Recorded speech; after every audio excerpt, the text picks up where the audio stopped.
Alright friends, what's cooking? Welcome back to Babylon Talmud. Today we're studying Daf Tes Zayin of Masechta Berachos. We're really moving, huh? We're already on Daf Tes Zayin. This is pretty exciting stuff. So yesterday we ended a little bit high up on Tes Vav Amud Beis, so we got a little bit to do over there. Today's Daf, there's some pretty cool stuff. Maybe like two little rough patches, but otherwise some cool stuff. So let's get started. Fine. So we are starting really about maybe 15 or so lines from the bottom of Tes Vav Amud Beis by the two dots where it says Tani Rabbi Oshaya. Okay. So here we go. Tani Rabbi Oshaya Kamei de Rava. So Oshaya taught in front of Rava. Uchsav Tom.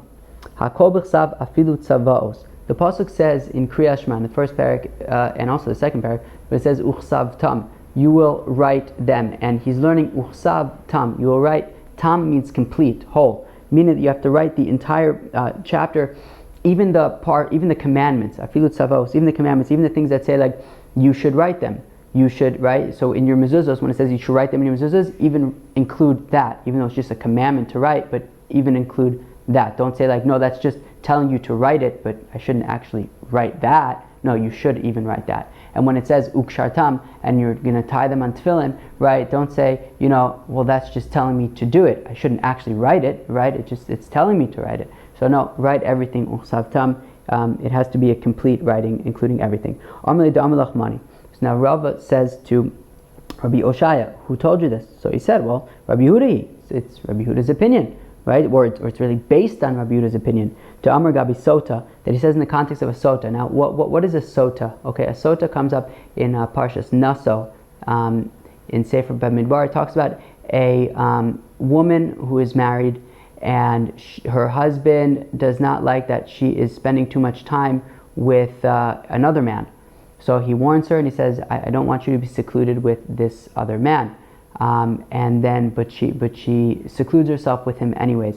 So then basically they have to go to the Beis HaMikdash. They create this whole drink that she drinks, and if she had a relationship with this other man, so then the drink will basically kill her.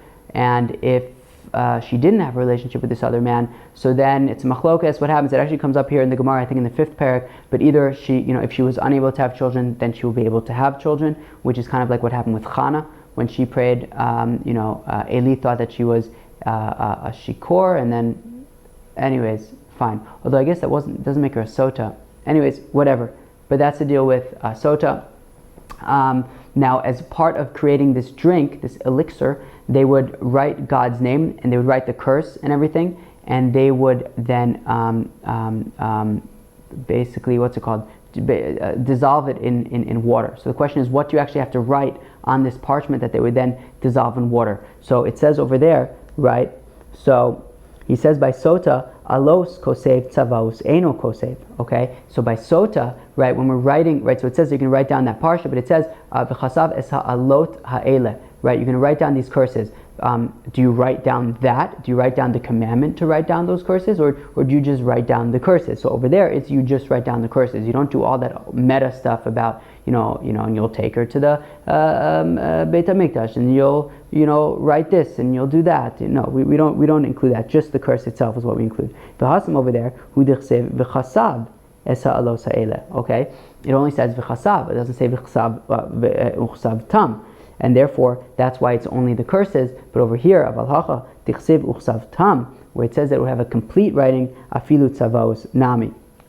We are even going to write the tzavaos. But then Rava responds to Rabbi Oshaya and he says, atu taime Rabbi Yehuda mishum tichsev v'chasav.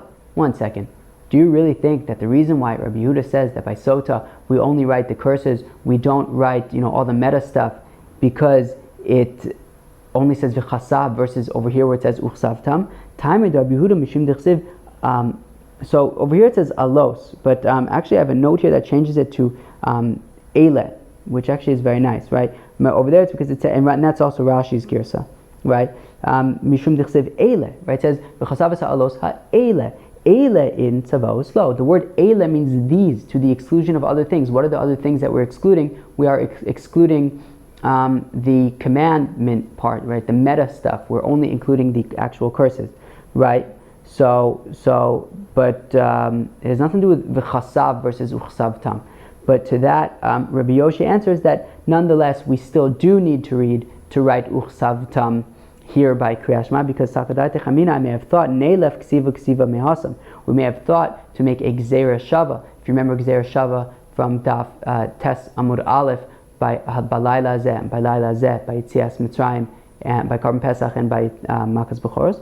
But anyway, so we're making a Gzeira Shava. It says over here ksiva. It says uchsavtam by Shema, and it also says ksiva. It says v'chasav in the context of sota. Right, so I may have had the havmina to say that mahasam alos in savos lo, that just like over there, it's just the curses that you write, but not all the other commandments. So afhachanami savos lo, right? So I would think also here that by Kriyat Shema, when I'm writing, let's say in a mezuzah, I wouldn't write in the actual mezuzah and write them on your mezuzahs. I would exclude that. So that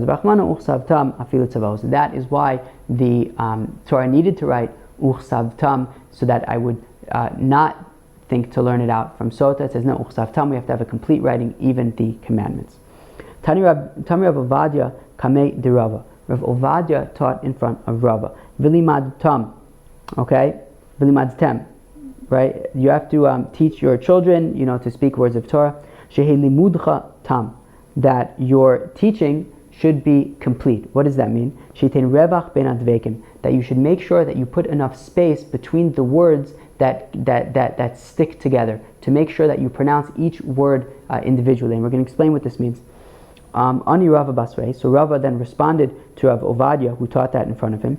Kigon, for example, al levavecha, right? Meaning these are words that you have to be careful not to pronounce them as one word, right? You could theoretically say al levavecha as one word. Therefore, you have to make sure you say al levavecha, al levavchem, b'chol levavecha, b'chol levavchem, right? Esev b'sadecha, Ba'avadutem me'era, hakanaf pesil, eschem me'eretz. These are all examples of words that can just get, merged into one. So we want to make sure that these words do not get merged into one. Fine. Amar Rabbi Chama bar Rabbi Chanina. Says Rabbi Chama bar Rabbi Chanina, kol hakore Kriyat Shema. Anybody who reads Kriyat Shema, medakdek b'os yoseh, and he's very particular on the letters to make sure that he pronounces them correctly. Mitzanin lo gehenim. We cool down hell for him. All right. That sounds very nice. Why don't we just send him to heaven? Alright. Shneimar, it says, Bifaris Shadai Melachim Bat Hashleg B'Tzamon. Okay? So, I couldn't really understand what this actual pasuk means. It means that when God spreads out all the kings who were doing idol worship from Israel, so Bat Hashleg B'Tzamon, so then it will become white in the dark places where the other Jews are. I don't know. But anyways, he says, Al Tekre Bifares Ela Bifaresh. Don't say Bifares. To spread out, rather bifaresh, to explain, to say the word specifically.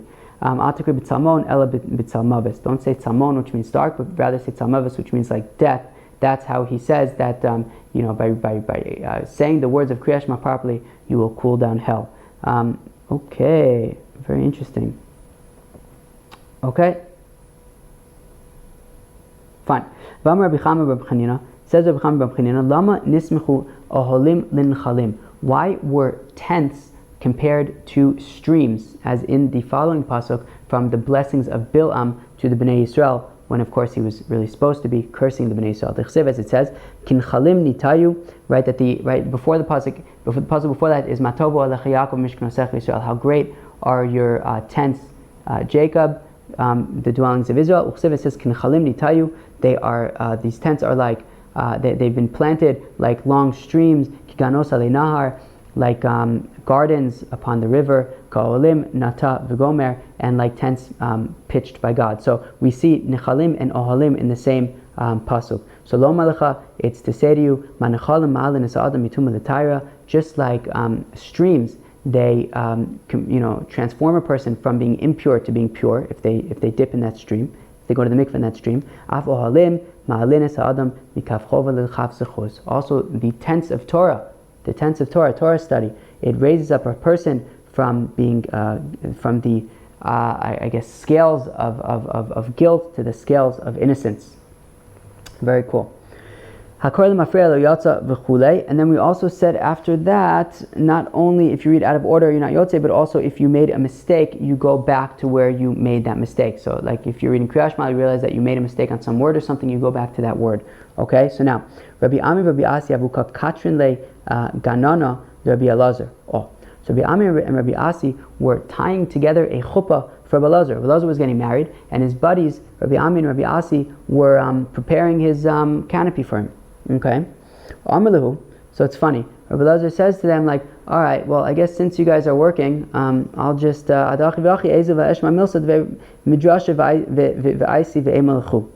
look, well, you guys seem busy. Maybe I'll just like run over to the base medrash. I'll go learn something, and then I'll come back and tell you what I learned. Right? It feels like almost like they were saying like, oh, you know what? Thanks, guys. Maybe I'll just go grab some pizza and I'll bring some back for us. Right? So instead of pizza, he's like, let me go learn something and I'll bring it back for us. So Azal Ashkei, the Tana the Katani Kami the Rabbi Yochanan. So he went to the base medrash, and which is pretty awesome. Guess who was there? Rabbi Yochanan was there. Pretty cool. You could just go to the base medrash and like, you know, run over quickly to go learn something from Rabbi Yochanan. Anyway, so Rabbi Yochanan was there, and the teacher who was in Rabbi Yochanan's base medrash was teaching the following. If he was reading Kriyat Shema and he made a mistake and he's not sure where that mistake was, Mamish has no clue where it was. So look, I have an aleph here, the Gos Habach. The Gos Habach adds some pretty important words here. So it says Yachzor leRosh. He's got to go all the way back to the beginning of Shema. If Mamish doesn't know where he made a mistake, well, he's got to start over. Okay, Be'emtza aperek. If he knows that he made a mistake in the middle of a specific parak, so then yachzor. So again, with the Gos Habach it says l'tchilas haparak. Okay, so he goes back to the beginning of that parak. So if he knows that he made a mistake, kilo at the beginning of Ve'ahavta, the first paragraph, so he goes back to the beginning of the first paragraph. If he knows he made the mistake in the middle of the second paragraph, so he goes back to the beginning of the second paragraph. Ben parak leferek yachzor leparak rishon. Right? If he knows that he just finished a parak, but he can't remember, wait, did I just finish the first parak or did I just finish the second parak? So you have to assume that you just finished the first one, and then you're going to continue with Vayayim Shema, as opposed to Vayomer. If you just said the word Uchsavtam, and you're like, wait, did I just say Uchsavtam al-Mezuzos, or did I just say Uchsavtam Kilu from the first paragraph, or Uchsavtam from the second paragraph, because it appears in both. So you have to assume that you just read it from the first paragraph, and you would continue from there. So Rabbi Yochanan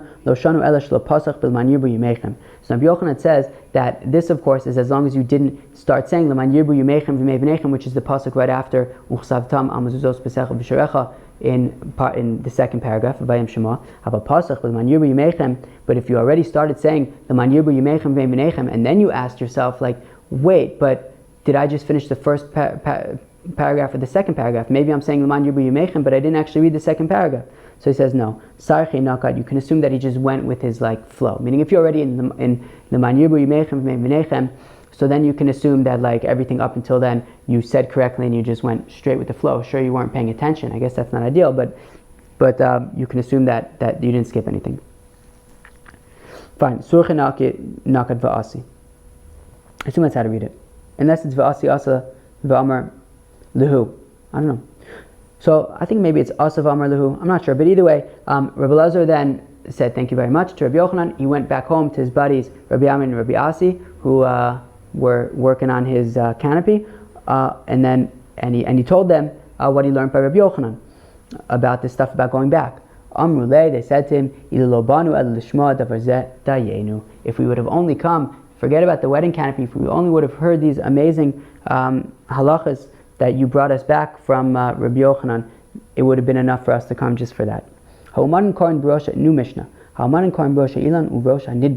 The workers are permitted to read Kriyat Shema when they're up in the tree. Maybe they're building up as a tree house. They're up in the tree. They're allowed to read Kriyat Shema up in the tree. Or if they're working on some kind of wall or something, they can read it from on the wall. Now, even though, so let's read another few words. Mashein and Mashain Lasos came b'tefillah, which they are not permitted to do when they are praying. For Shemona Esrei, they must come down from the wall or come down from the tree. And Rashi says something really interesting, right? That Tzlosa, right? I'm reading in the Rashi Dibra Maschil, Mashein and Mashain Lasos came b'tefillah. So he says that Tzlosa Rachmehi Uvai Kavana, because Shemona Esrei is mercy. You're praying for mercy, and therefore you have to have kavana. Super interesting. Because obviously then the implication being that for Kriya Shema you don't have to have kavana. Which is super interesting. Because obviously, of course, we were talking recently about having kavana by Kriya Shema, right? Whether it's just for Shema Yisrael Hashem Elokeinu Hashem Echad, maybe it's the first paragraph, maybe it's the whole thing, maybe it's just until right Advar Ma'ele Asher Anochi Mitzavcha Hayom Al Babecha, right? But over here we seem to be saying that for Shmoneh Esrei you have to get down because you have to have kavana. You don't necessarily have to have kavana for the first paragraph. You don't necessarily have to have kavana for Shema, and therefore you can even read it. When you're up in the tree and it's scary up there, you're not going to be able to focus completely. You're not necessarily. We can't assume that you're going to be able to have kavana because you focus on not falling. So we say that you can read Kriya Shema at the top of the tree, but just not tefillah. Chasen pater mikriya Shema Laila Rishona. So as we learned on Daf Yud Aleph Amud Aleph, that a chasen is pater from Kriya Shema on the first night of his wedding, as we said, because he tirda, right? Because of tirda the mitzvah, that he's so sort of overwhelmed with, he can't focus on saying Kriya Shema because he's focused on being with his wife.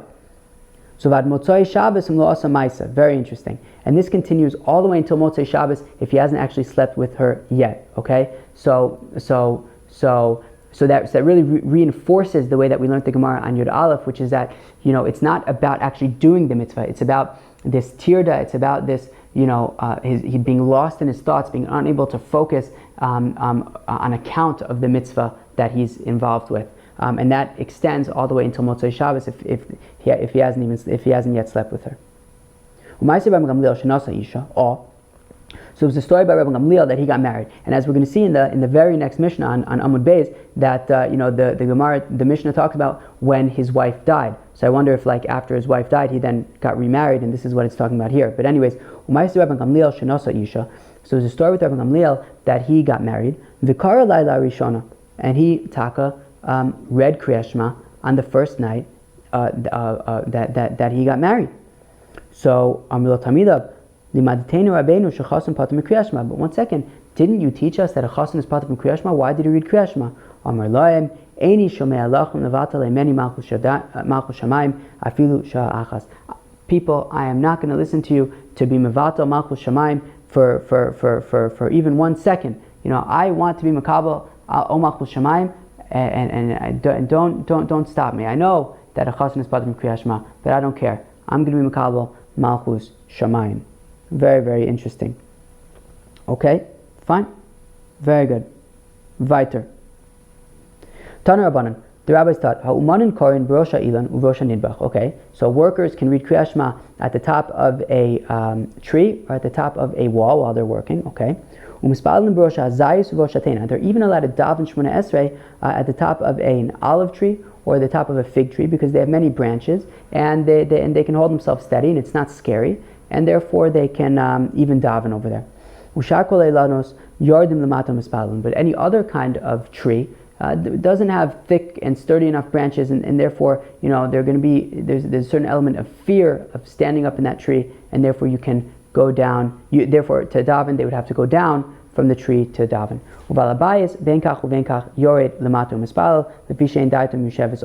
Whereas a balabayas, somebody who's not a worker, right? And the assumption is that workers are being paid, hourly, and to spend time going down from the tree and then go back up is a waste of the employer's time. So they say so if it's just if it's a sturdy tree, they could daven in the tree itself. A balabayas, however, who's not being paid hourly, he should go down from the tree because after all there is fear involved. And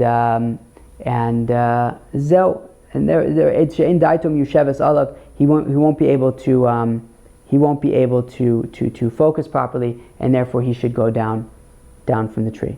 Okay, fine. Right, and Rashi says Lefisha in daitum yusheves alav mibi asuso, right, because he's scared. And if we're able to be makil by the po'alim, right, to say that if this tree is sturdy enough, then fine, you could stay, right? That's because we want to take care of the employer's money, time, the employee's time, the employer's money, and how the employee is using the time. But lo ikelu it's a balabai, so we're not makeable by the balabai. So therefore, even by the workers, it's not ideal to pray in a fig tree or an olive tree, but it's sturdy enough that they could pray there. But a Baal Habayis, he's on his own time. He should really come down and pray. Fine. Now, this next piece, okay, we're going to have to slow down for a second right here, because this next piece is kind of weird. It's kind of weird, because up until now, we explained why you have to go down to pray. You have to go down from the tree to pray so that you can have kavanah, because up in the tree you're scared. But Kriyat Shema, you don't necessarily have to have kavanah, because whatever, you don't necessarily have to have kavanah, and therefore, since you're scared in the tree, it's really not a big deal, because you don't necessarily have to have kavanah for Kriyat Shema. But over here, we're going to give a different explanation. We're assuming a different explanation for why you won't be able to have kavanah when you're working, and that is because you're busy working and you're not going to be able to have kavanah. Okay, so it's kind of weird, that up until now we've been, and Rashi's been explaining that they're not going to be able to have kavanah because they're going to be scared. Yet the assumption for the next few lines is that they're not going to be able to have kavanah because they're busy working. Okay, so which one is it? Is it because they're scared that they're up in the tree or on the wall or whatever working, or is it because they're busy working? It's not clear. But I think maybe you can explain from the Gemara that even the Gemara is not so clear about it. So let's take a look. Let's see what's going on here. Second wide line of the Gemara. Rami le Rav Mari Bradava Shmuel. So Rav Mari, the daughter, the son of the daughter of Shmuel. There's actually an interesting story about why they call him the son of the daughter of Shmuel. It's because Shmuel had a daughter. It comes up in a few places, but Shmuel had a daughter who was taken captive, and while she was taken captive, she had a relationship. I don't know if she was raped or whatever it was. Somehow she had a relationship there with a non-Jewish man. The result of that relationship was this child, Mari. Okay, now in the end, this man ended up converting to Judaism. But the fact of the matter is that when when the child Mari was conceived, the father had not yet converted, and therefore he goes by his mother's name. Anyways, so Mari brother Shmuel asked the following question: the Rava to Rava. Now Tanan ha'umanin korin brosha ilan uvrosha nidbach. The workers can read Kriyat Shema at the top of a tree or at the top of a wall that they're working on. Alma lo bai kavana. So from here we see that they do not need kavana. Okay, so zeu. And Rashi explains this one as being that since since they're going to be working, right? I'll just read Rashi. Afilu b'zman she'en asukin alma lo bai kavana. Even when they are busy, therefore it must be that they don't need kavana. Even though Rashi and the Mishnah explained that they're not going to have kavana because they're scared. So now v'ramini, right? Then Mari brother Shmuel asked the following question. However, it says Akorei Shema tzarich shechavana libo. Right? Somebody reads Kriyat Shema has to have kavana. Shnei Mars, it says Shema Yisrael. So it says by Shema, obviously Shema Yisrael.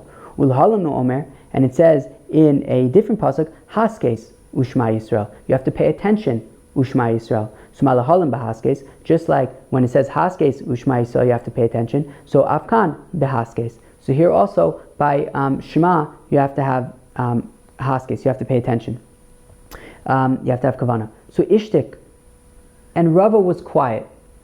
Now, look, I don't have a good answer for why Rashi assumes here that it's talking about that they won't have kavana because they're in the middle of work, whereas over there he was saying that they don't have kavana because they're scared. But what I thought was maybe Rava was quiet and he didn't answer him.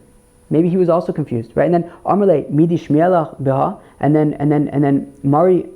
Brother Vashmuel pushes him. He says, wait, well, didn't you hear anything about this? So then Rava says, okay, look, Amalei, Achim Rav Sheshes, here's what Rav Sheshes says. He says, look, I don't have a good answer for you, but here's what Rav Sheshes says. Right? And so they have to stop what they're doing and then read Kriyat Shema. Right? But it could be that, look, I just don't have a good answer, but it could be that Rava was also like phased, like, wait a second, this is weird. I thought that the reason why they would not be able to have kavanah is because they're scared. And yet over here you're asking me it's because they're asukim b'malacha. So he says, look, so Rav Sheshes says that they should stop working. But I don't know. I don't really have a good answer. But anyways, so zeu. So they have to stop working in order to read Kriyat Shema, and then they will actually have kavana. They will actually have kavana. Yeah, I mean, this whole thing is kind of confusing, right? Because the Mishnah is saying that they don't have to have kavana, and they can read it. So I don't know. So maybe it says, maybe in the Mishnah, so maybe the Mishnah is just saying that they're going to be on top of the tree and they're not going to have any kavana, and because they're scared. And you don't. And the Mishnah implies you don't have to have kavana for Kriya Shema. But over here, maybe it implies that the fact that you're stopping what you're doing and having kavana, so you actually do have to have kavana. And I guess it would be possible to have kavana because the only reason that they don't have kavana is because they're working. But if they stop working, then they can have kavana. But I'm not super clear why we seem to have these parallel paths of how to understand the workers at the top of the tree. If somebody has any enlightenment over here or any insight, please share with us in WhatsApp or whatever. That seems to be the best way. We've had some excellent discussions in WhatsApp, which has been really nice. So if you have any input into maybe how to jive and make this rough out sort of the ruffles over here, that would be great. But we learned in a brisa, but don't we learn in a brisa that Beis Hillel says that you can even work and read Kriya Shema? So why are you saying that you would have to stop in order to read Kriya Shema? So lokasha b'perek rishon b'perek sheni. No, when Beis Hillel says that you can work and read Kriya Shema, that is for the second parak. But for the first parak, you would have to stop, which also implies that I guess for the entire first parak, you'd have to have kavana. We had a whole slew of opinions about how much you have to have kavana for, whether it's the first pasuk, first parak, first few psukim, whole thing, whatever. So over here we're saying the first parak. Fine. If you have workers that are doing melacha by a balabayas, fine. So they read Kriya Shema and they say the Berachos of Kriya Shema, no problem. Even though they're hourly workers, they're being paid by the hours. They can eat their bread and make the brachas. They make bracha rishona, bracha acharona, right? They do birkas hamazon. U'mispal and tefillah shel shmona esrei. They can daven the entire shmona esrei. Aval ein yordin lefnei teva, but they don't be chazan. I wonder if what this means that they shouldn't daven with a minyan. Meaning, even though if there are 10 of them, they shouldn't daven with a minyan and do chazar sashatz and do all these kind of longer things. Because otherwise, if they can daven with a minyan, what's an afkamina if he's the chazar, if he's the shliach tzibur or somebody else is?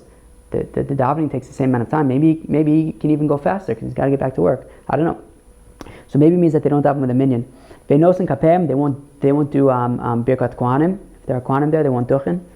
1 second. We have a different price that says that workers don't do the entire Shmona Esrei. They just do an abridged version of Shmona Esrei called Havinenu that we're going to learn about in Daf Chav Tes. So Rav Sheshes lokash. Rav Sheshes says it's no problem. Harabi Yoshua. No, when we say that they daven Shmona Esrei, so a full Shmona Esrei, that's Rabbi Gamliel who says that we daven in general a full Shmona Esrei. But when we say that workers will daven an abridged version, that's Rabbi Yoshua who says that we daven an abridged version of Shmona Esrei. Now, 1 second, Rabbi Yoshua, my Irya Poalim, Afilu Kol Adam Nami. But if it's Rabbi Yoshua, then why are we saying that specifically workers can daven the abridged version? Anybody can daven the abridged version. So either Rabbi Gamliel. No, so rather they're both Rabbi Gamliel. Rabbi Gamliel says that in general, regular people will daven or just in regular circumstances, you will daven the whole Shmona Esrei. But if you're a worker, you will daven the abridged version. Velokasha kan ba'osim b'scharin kan ba'osim b'sudasan. And I'm sorry. So we have two conflicting brises, right? One says that workers will do the complete Shmona Esrei. The other brisa says that the workers will do the abridged Shmona Esrei, and they're both Rabbi Gamliel's opinion. And Rabbi Gamliel says that it just depends what kind of worker they are. If they are a worker that's getting paid by the hour or by the day or whatever it is, but they're getting paid for their time, so therefore they need to maximize their work time, and they will do a shorter Shmona Esrei. But if they're just getting, they have a deal with the homeowner that basically these people do work and then they get a meal out of it. So then they can, of course, so then part of the meal is that they could, do. I guess that part of the arrangement is that it's less, each minute is less valuable. It's more like you do work, you get a meal, you can daven Shmona Esrei, it's no problem. V'atanya, and we have a brisa. So in general, V'atanya is a question. V'atanya, but we have a brisa that says the opposite. Every so often, though, V'atanya will be a support, and this is one of those examples. And I'd say like 8 out of 10 times that V'atanya is brought as a support, Rashi will point out, and he'll say the word b'nichusa, that you read it just kind of regularly as opposed to as a question, which is what he says over here. So V'atanya, we have a brisa that says that workers who are doing malacha by a homeowner, korin Kriya Shema u'mispalin, they say Kriya Shema, they say Shmona Esrei, v'ochlin pitan, and eat bread, they don't make a bracha beforehand. And Rashi, so there's different girsavos over here, but Rashi has the girsav that they don't make a bracha beforehand, and he says because brachas beforehand is only midrabanan, and because they are paid workers, so they therefore they are by dirabanans, they're not going to do the dirabanans because they got to get back to work. And afterwards, afterwards during the benching they do bench, but they only say 2 brachos, right? Now we generally say 4 brachos in benching, right? And then all those harachamas and stuff that come after that. But we usually say 4 brachos in benching. Here they're only saying 2. So now the 4th bracha in benching is only midrabanan. So just like they don't make the bracha rishonas, they're also not going to say the 4th bracha. And then what they do is they say the first bracha, ketzad. Right? How is this? Bracha rishona kesikuna. They say the first bracha normally. Shnia poseach beberkas haaretz. The second bracha they start regularly. No delech Hashem Elokeinu. V'cholin bone Yerushalayim. Right, and then they include in the second bracha the third bracha, which is bone Yerushalayim, and then have a letter over here that adds a very useful word, which says v'choseim beberkas haaretz, and then they conclude with berkas haaretz. So basically, they say 2 brachas. The first bracha of benching regularly, and then they merge brachas 2 and 3 into one bracha of Baruch Atah Hashem al haaretz v'al mazon, and then they just completely skip the 4th bracha because that's only derabanan. Now, when do we say that they sort of have to, be careful about which brachas they say? Ba'osim b'scharim. That is when they're getting paid, by the hour or by the day, whatever it is. Aval osim b'sudasan or shahaya balabais meisav imayim mevarchin kisikuna. But if they were just working, and then the reward is their meal, well then they could bench. They can just make the brachos properly for the meal, or even I guess paid workers. If the homeowner, if the balabais, their employer is sitting down with them and hanging out with them and cracking open beers and stuff. So in that case, you just go with the flow, and whatever he's doing, you're entitled to do as well. Because the implication being that he's okay with it.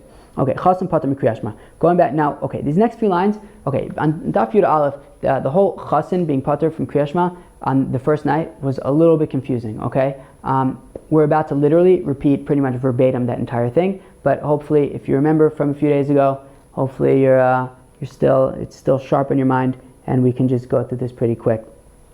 So fine. Tanu Rabbanan b'shivtecha b'veisecha prat lo'osek b'mitzvah. Right? We said b'shivtecha b'veisecha says that somebody, to exclude somebody who's doing a mitzvah. That if somebody's doing a mitzvah, then he doesn't have to read Kriyat Shema. Now, I don't know if this is like the actual source for the concept of osek min a mitzvah, patur min a mitzvah, from like Kriyat Shema, where we say that it excludes somebody who's doing a mitzvah. I'm not sure, but definitely over here by Kriyat Shema, if he is doing another mitzvah, let's say building a sukkah, so he doesn't have to read Kriyat Shema. But afterwards he probably would. Right? And when you're going on your way to exclude a chasen that he's part of in Kriyat Shema on the first night of his wedding. From here they said that somebody who's marrying a virgin is part from reading Kriyat Shema. Somebody who's marrying an almana, a widow, is chayiv to read Kriyat Shema. My mashma. Why do we say that b'shivtecha b'veisecha implies that, to the exclusion of somebody who is doing a mitzvah? So Amar Papa ki derech. So Papa says because we compare b'shivtecha to derech. Ma derech rishos, just like derech, when you go on away from your, on your own time. So afacha nami rishos. So also when you read Kriyat Shema, it's when you're on your own time, right? To the exclusion of when you're doing a mitzvah that you have a chiyuv to be doing that mitzvah. So below askin in the cause of the mitzvah vafilu hachi amar achman lekre. But one second, isn't it possible that baderech means when you're on any way, right? Even if it's the going to do a mitzvah, you're still right in the Torah saying belechcha baderech. Whenever you're doing a mitzvah, you're still going to be chayiv, right? So imkein lemakra beleches. So therefore he says no. If it was only to say, to any path, even the path of a mitzvah, it would say beleches, which is interesting because we're not actually learning out prad lo'osek mitzvah from beleches. We're learning out from besheves. But anyways, if it would just be, besheves or beleches, so then we would say any kind of path, even a mitzvah. But now it says belechtecha baderech. So it's when you're going out of your own decision on your own time. So that is when you're chayiv to read Kriyat Shema. But if you are involved in a mitzvah, then you would be patur from reading Kriyat Shema. If so, that it's about going to do a mitzvah. So then why does it matter that he's marrying a besula? Even if he marries an almana, it's still a mitzvah. So hacha tarit, hacha lo tarit. Says no, there's a difference. That the reason why he's patur when he's marrying a psula is because there's more tirda, right? Emotionally, it's more overwhelming, and therefore he can't focus, and therefore he's patur from reading Kriyas Shema. But by an amana, it's less overwhelming, and he would be chayiv in reading Kriyas Shema. So if it's about being overwhelmed emotionally, so then what if his ship is sinking in the sea? Is he also patur from Kriyas Shema? Alama Amar Rabbi Abba Bar Zavda Amar Rav Avel Chayiv B'chol Mitzvos Amoros B'Torah Chutz Min HaTefillin Sharei Ne'emar Ben Pe'er Shne'emar Pe'er Chavo Shalecha V'Gomer. Right? But one second, we know that in Avel is chayiv in all the mitzvos of the Torah. He's not chayiv in mitzvah in tefillin. Fine, say that's an exception, but he's chayiv in everything else, including Kriyas Shema, and he's also overwhelmed emotionally and he can't focus. So clearly, it's not just about being overwhelmed emotionally that would make him patur from reading Kriyas Shema. So Amrei Hasim Tirda Dershos Hacha Tirda the mitzvah. That by a chasen, the tirda, the overwhelming emotions are coming from a mitzvah, right? The mitzvah of getting married and being with his wife.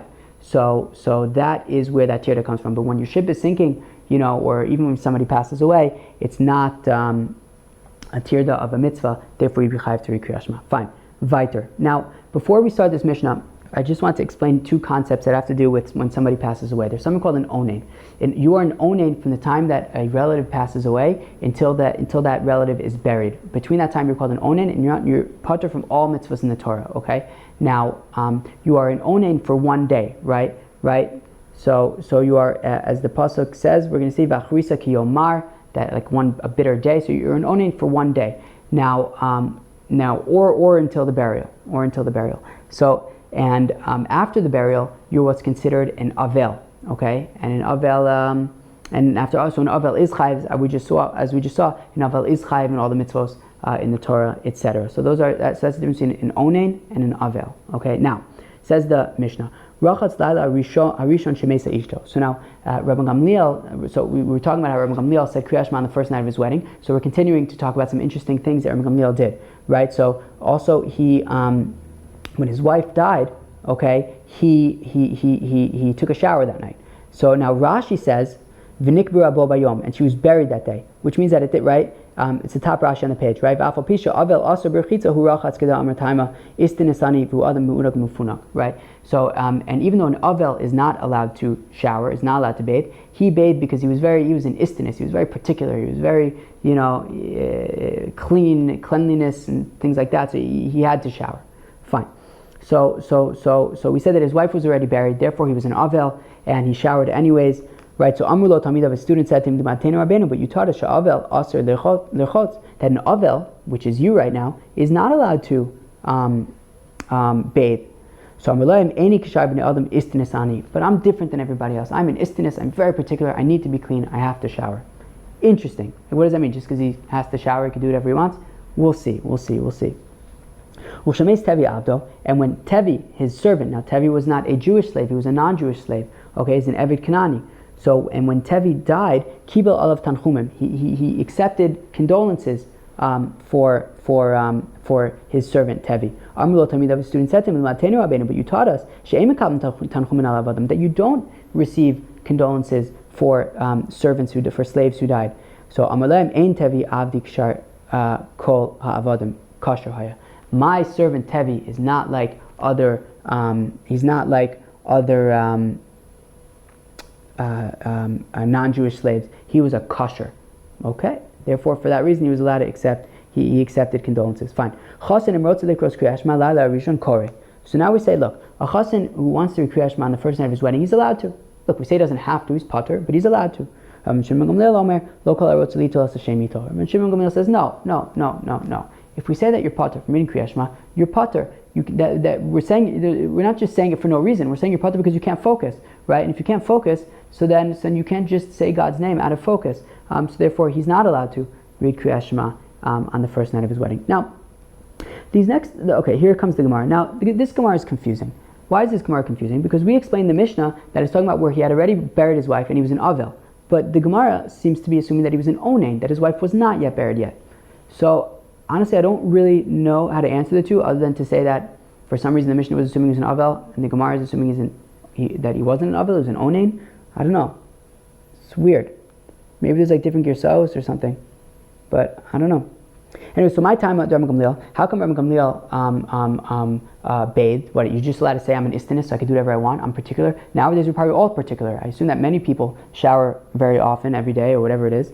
So we're all istinists. Can we all just do whatever we want and just bathe when we're in Avil because we're an istinist?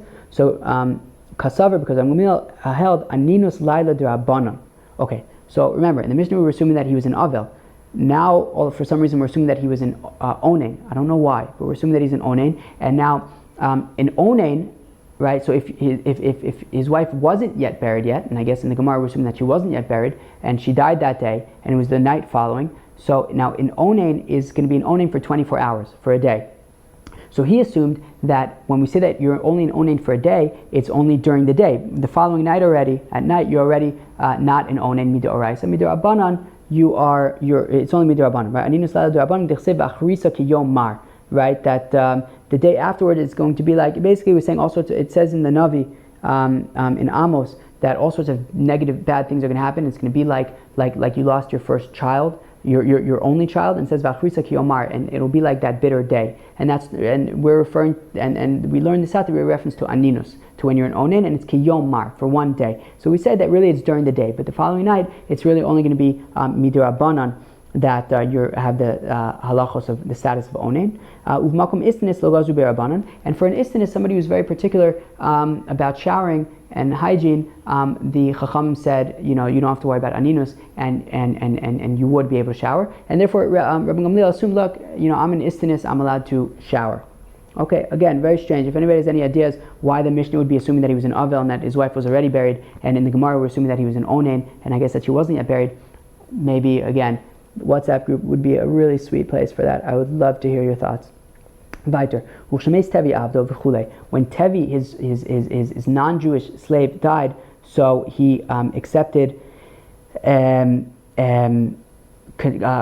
condolences for him. Now, just a word about different slaves. So there's an Eved Ivri and an Ama Ivriya, and there is an Eved Kanani and a Shifra Kananis. So there are basically non-Jewish slaves and maidservants, and there are Jewish slaves and maidservants. So Jewish slaves and maidservants are just regular Jews who, for whatever reason, they had to sell themselves into slavery. And we even say somebody who purchases a Jewish slave, he basically purchased an owner for himself, because there are so many ways that he has to treat him very particularly. Anyways, now a non-Jewish slave, they while they are a slave, they actually have their chayiv and mitzvahs to the same degree that a woman is chayiv in mitzvahs. Well, any mitzvah that a woman would be chayiv in, an Eved Kanani and a Shifra Kananis, they are chayiv in as well. Now, when they go free, they actually become 100% Jewish, which is very interesting. Okay, Tana Rabbanan, the rabbis taught, Avadim Shvachos ein omdin aleim b'shura.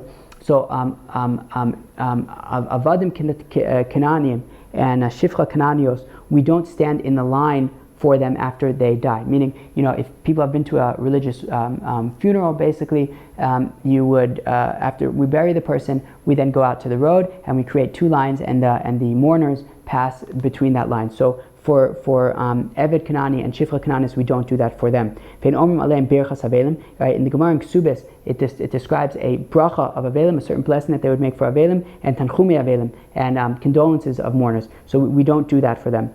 There was a story where the maidservant, the non-Jewish maidservant of Rabbi Eliezer, died, and his students came in order to give him condolences. Now, of course, we don't give condolences for a Shifra Kananis. So came in Shara Osam Aliyah, right? So since he saw them, he said, they're coming to give me condolences, this is no good. So he went up to his attic. And they followed him to his attic. So he went into some little small house that he had on his property. They followed him into his small house. So he then went to avoid them, so he went into the bigger house. And they went after him. So Amrlem, he said, people, I thought that I would be able to just kind of, that you guys would get the hint and get burnt with just kind of lukewarm water. I.e., I would avoid you, and you guys would realize, we probably shouldn't be giving condolences. You guys aren't even getting burnt with scalding hot water. You guys are just not getting the point. Didn't I teach you? that for Eved and Shifcha Kananios, we don't stand for them in this line of mourning, that we don't say the blessing of Avelim nor the condolences of mourners. What do we say when an Eved Kanani or Shifcha Kananis dies? Right? The same thing that we say that when a person's ox or his donkey dies, his property dies, he loses his property. Right? That God should refill your current state of lacking. That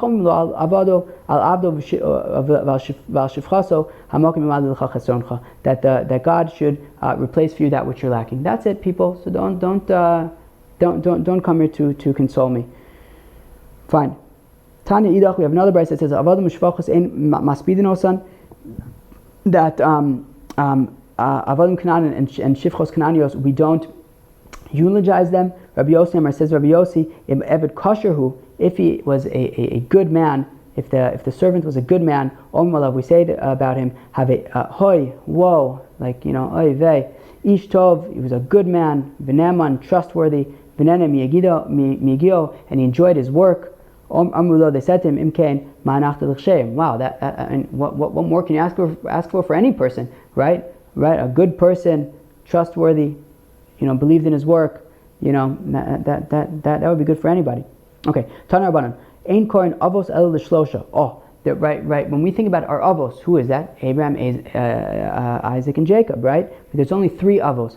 All the Reuven, Shimon, Levi, all those chevra, they are not considered avos. There's only 3 avos: Avraham, Yitzchak, and Yaakov. Ve'en koren imos el arba.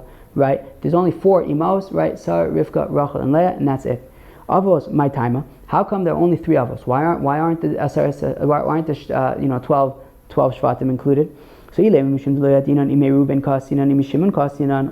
maybe simply we just don't know. I don't know if Reuven's my father. Maybe my father's Shimon or Levi. So we don't know. So but I know that Avraham, Yitzchak, and Yaakov are my ancestors, right? So but also the mothers, right? I don't know if I came from Rachel or Leah. Maybe even I came from Bilhah or Zilpah. I don't know. So right. So therefore, if we're going to say that it's only the 3 fathers because we don't know which of the Shvatim we came from, well, we also don't know if we came from Rachel or Leah, and yet they are included in the 4 imos, the 4 mothers. No, rather, Avram, Yitzchak, and Yaakov were chashuv, right? Sarah, Rivka, Rachel, and Leah, they were chashuvos, right? But once already you get to the Shtemis, the 12 Shvatim, it becomes a little shade, right? Murkier. After all, you have they tried to kill Yosef. You have the story with Yehuda and Tamar. Things already get more complicated over there. Okay, so Tanya Idach, we have another verse that says Avad Mishvachos and Koren Osam Abba Ploni V'Ima Ploni. So just like we would call somebody, Mr. So and so, Doctor so and so, whatever. So they, at one point in time, the equivalent would be Abba Ploni, Ima Plonis. So you don't do that for Avadim and Shvachos. V'Shem Gamliel Hayu Korim Osam Abba Ploni V'Ima Plonis, right? But by Rabban Gamliel, his servants, they would call Abba Plonis and Ima Plonis. Ma'aseh Listo, one second, you just contradicted yourself. One second, you said that we don't do that, and then you said that by Rabban Gamliel, they would call them Abba Plonis, Ima Plonis. So Mishum Dechshiva. That's because that by Rabban Gamliel, they're very chashuva mention. Okay, weiter. Amar B'Lazar, Dr. B'Lazar, Ma Dichsiv Ki Navarechecha B'Chayai, right? B'Shimcha Esa Kapai. So I will bless you in my life, and in your name I will lift up my hands in prayer. So Kenavarechecha B'Chayai Zo Kriyashma, right? When it says that, so I will bless you in my life, that is reference to Kriyashma. B'Shimcha Esakapai, and into your name I will lift up my hands in prayer. Zo Tefillah. That's a reference to Shmona Esrei. V'im Osa Kain Olav Akasav Omer Kmo Chelev V'Deshen Tisba Nafshi. Right? The very next pasuk there in Tehillim, it says that just like fat and oils, you satisfy my soul. Right? Isn't that very nice? So if you basically say Kriya Shema and follow that with tefillah, so then it'll be very, very awesome, like great oils and fats and stuff. Not only that, not only that, but you get 2 worlds, the current state of the world as well as Olam Haba, which is like time of Mashiach. And my mouth will praise with my lips of joy. Now, Rinanos is plural, referring to both Olam Hazeh and Olam Haba, which is pretty cool. So again, we see the significance of Kriyat Shema and Tefillah, right? Of course, we've already seen who's a Ben Olam Haba, somebody who's Somech Gula the Tefillah. Here is another place where we're saying Tefillah, right? Kriyat Shema and Tefillah, you will nochel Olam Hazeh and Olam Haba. Okay, fine. Very nice.